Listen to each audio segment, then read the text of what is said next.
یا وہ فیصلہ نہیں ہو سکتا. اچھا، اب اس کے دیکھیے کسی قانون یا قرارداد کو منظور ہونا اس لیے بڑا مشکل نظر آتا ہے کہ یہ ممالک جو ہیں آپس میں ایک دوسرے کو مخالف ہیں.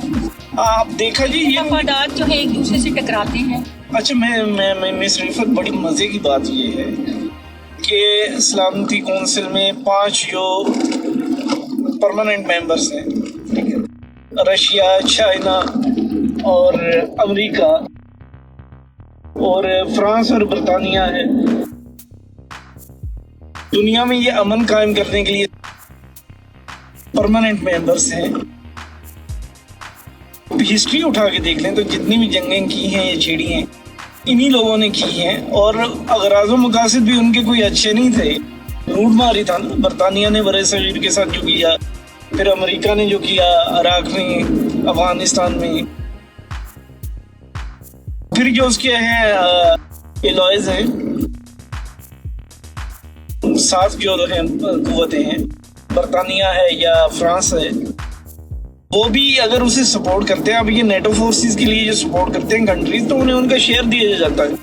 ابھی بھی آپ پنجشیر میں افغانستان میں جا کے دیکھ لیں گے، وہ قیمتی پتھر کی جو مائن ہے، وہاں سے جو پتھر نکال رہی ہے وہ فرانس کی ایک کمپنی ہے، اور وہ سب لوگ نیل بانٹ کے کھاتے ہیں. یہ ایویں نہیں نیٹو کو پیسے دیتے، یہ اسپانسر کرتے سارے، اس میں ان کے اپنے مفادات ہوتے ہیں کہ وہاں پہ جائیں گے، جنگ کریں گے، لوٹ مار کریں گے اور سب مل کے کھائیں گے. بالکل، آپ بالکل صحیح بات یا واقعی ان کے کوئی نیک مقاصد ہوتے ہیں، جیسے عراق میں انہوں نے کہا جی کیمیائی ہتھیار ہیں، بعد میں نکلا تو کچھ بھی نہیں وہاں سے. ان کے اغراض مقاصد کیا ہیں؟ مطلب بظاہر جو لکھا ہوا نظر آتا ہے وہ سب بہت اچھا ہے کہ کچھ اصول بھی متعین ہو گئے ہیں، جنگ کے لیے بھی، جنگ کے بعد بھی، لیکن ان کی دھجیاں اڑتی بھی نظر آتی ہیں. ہاں، جنگی اصول بھی آپ دیکھیں گے آپ.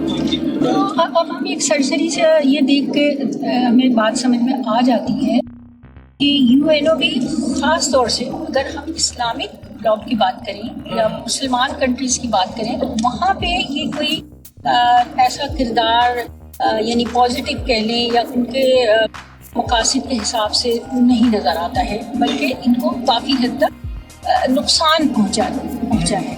ٹھیک ہے، اب ہم آتے ہیں OIC کی طرف، کیونکہ یہ تو خصوصی طور سے اسلامک کنٹریز نے مل کے بنایا ہے. اچھا، اس میں بھی ہم دیکھتے ہیں کہ یہ کس طرح سے تشکیل پائے. یہ خیال تو اسلامی ممالک کو شروع سے تھا کہ ہماری کوئی ایسی آواز ہونی چاہیے، کوئی ایسی تنظیم ہونی چاہیے جس سے ہم دنیا کو اپنی بات ہمارے حقوق کا جو تحفظ اور اپنے حقوق کا تحفظ بھی کر سکیں. ہوا یہ کہ آپ کو جیسے پتہ ہے کہ فلسطین پہ قبضہ کر لیا گیا اسرائیل کی طرف سے. قبلہ اول. اور جی بالکل، اور یہ ایک ایسا مقدس مقام تھا جو مسلمانوں کے لیے بہت زیادہ اہمیت رکھتا ہے، اور اس صورتحال میں اسلامک کنٹریز اور خصوصاً عرب ممالک فلسطین کے ساتھ تھے. اچھا، اس دوران میں ابھی یہ سلسلہ چل رہا تھا، ایک ایسا واقعہ ہو گیا جس نے اسلامک کنٹریز کو بہت زیادہ متاثر کیا، اور وہ ایسا ہوا کہ وہاں پر کسی مسجد اقصی میں آگ لگا دی، آگ لگا دی اور اس کو نقصان پہنچا. جو اس کی مقدس وہاں پہ جو چیزیں تھیں ان کو نقصان پہنچایا کافی حد تک. یہ چیز اسلامی ممالک کو بہت زیادہ. ویسے ابھی سازشوں نے اور عالمی جو نا وہ ایجنڈاز نے، وہ جو ایک جذبہ تھا مسلمانوں کے اندر کہ کوئی بھی ایسی بات ہوتی تھی تو ایک روح کانپ اٹھتی تھی اور مسلمان نکل کھڑے ہوتے تھے، وہ ابھی متاثر تو ہوا ہے لیکن ابھی بھی ہے مسلمانوں میں. اس واقعے کے بعد خصوصی طور پہ سعودی عرب نے ایک کانفرنس بلائی اور تمام جو اسلامی ممالک تھے وہ مراکش کا شہر ہے رباط، وہاں پہ اکٹھے ہوئے. یہ 1990 کی بات ہے. 1969 کی ہے. 1969 میں یہ واقعہ ہوا اور سعودی عرب نے رباط میں اسلامی کنٹریز کا ایک اجلاس بلایا اور وہاں پر یہ طے پایا ایک ایسی اسلامک تنظیم بنائی جائے گی جو خصوصی طور سے اسلامک ملکوں کی حکومتوں کا تحفظ، اس کے نظریات کا تحفظ، اس کی معاشی، سماجی، اقتصادی اور ثقافتی اقدار کا تحفظ. 19 70 میں یہ باقاعدہ تنظیم تشکیل پا گئی. اس میں یعنی کہ سارے ہی ممالک شامل تھے جو شروع میں غالباً 30 تھے، پھر اب تو 58 ہے میرے خیال سے. اب جی 57 یا 58 کنٹریز اس میں ہیں. اس میں کوئی افریقن کنٹریز بھی ہیں، آپ کے کچھ تمام مسلم ممالک جو یورپ میں بھی آتے ہیں، اور یہ تمام ہی اس میں آتی ہے. اور یہ جتنے بڑے بڑے ممالک ہیں جن کے یعنی ہم سب کے نام تو یہاں پر نہیں لے سکیں گے. پاکستان ہے، ایران ہے، افغانستان ہے، بنگلہ دیش ہے، ترکی ہے، ملیشیا ہے، انڈونیشیا ہے، یہ سارے ہی ممالک اور بھی سارے چھوٹے بڑے جتنے بھی ممالک ہیں، مراکش ہے، تونس ہے، سب اس کے ممبر ہیں. اچھا، اس کے علاوہ جیسے انہوں نے یعنی آبزرور کے طور پہ، مبصر کے طور پہ بھی کچھ کنٹریز ہیں شامل، اور اس میں آپ کے سیریا ہے اور تھائی لینڈ ہے اور آپ کے رشیا ہے، اور بھی ایک اور کنٹریز ہیں جو آبزرور. چائنا بھی. انڈیا کی بہت کوشش تھی کہ اسے بھی اس میں شامل کر لیا جائے OIC میں.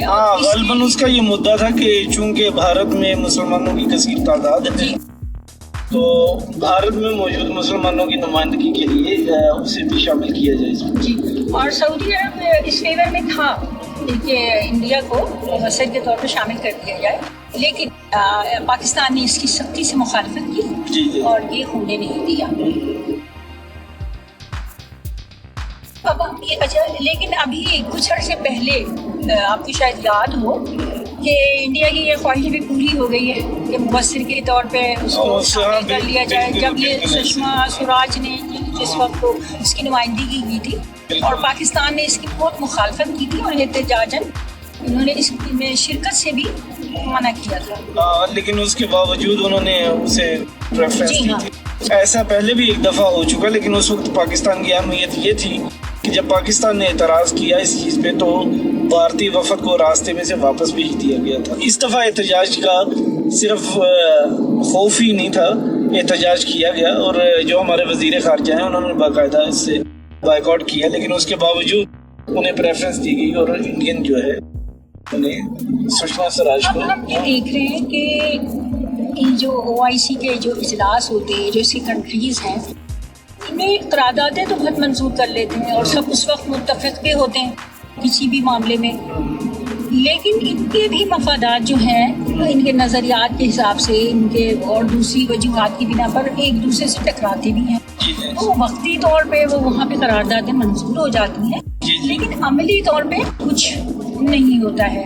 اچھا، اس سلسلے میں اب ہم یہ دیکھیں گے کہ مطلب OIC کس حد تک کامیاب ہوئی یا ناکام کہاں پر ہوئی. تو ہم دیکھتے ہیں کہ جب یہ تشکیل پائی نا، اس وقت تو یہ اس کو بڑا مطلب اس کی ایک اہمیت بن گئی، اور دوسرے تمام ممالک کو یعنی مغربی ممالک کو، مغربی قوتوں کو بھی یہ بات سمجھ میں آئی کہ یہ اسلامی جو بلاک ہے ان کی بھی کوئی آواز ہے، یہ بھی ایک مؤثر قوت بن کے سامنے آ سکتے ہیں. لیکن بعد میں کچھ ایسے واقعات. اچھا، ایک چیز اور ہے، اور وہ یہ کہ اس کی اہمیت کا آپ اس طرح اندازہ لگائیں کہ اقوام متحدہ میں OIC کے جو وفد ہے، جس کے ممبران ہیں، جو مستقل طور پہ یہاں پر اقوام متحدہ کے دفاتر میں موجود ہوتے ہیں. مغربی دنیا نے اس کو تسلیم کیا ہے کہ یہ مسلمانوں کی ایک بڑی تنظیم ہے. یونائٹڈ نیشنز کے بعد سب سے بڑی تنظیم یہی ہے. جی بالکل، آپ نے صحیح کہا کہ یونائٹڈ نیشن کے بعد یہ ایک بڑی تنظیم ہے. ہم یہ دیکھتے ہیں کہ سب سے بڑی جو جہاں پہ ناکام ہوئی OIC، ایک بڑا واقعہ ہوا وہ یہ کہ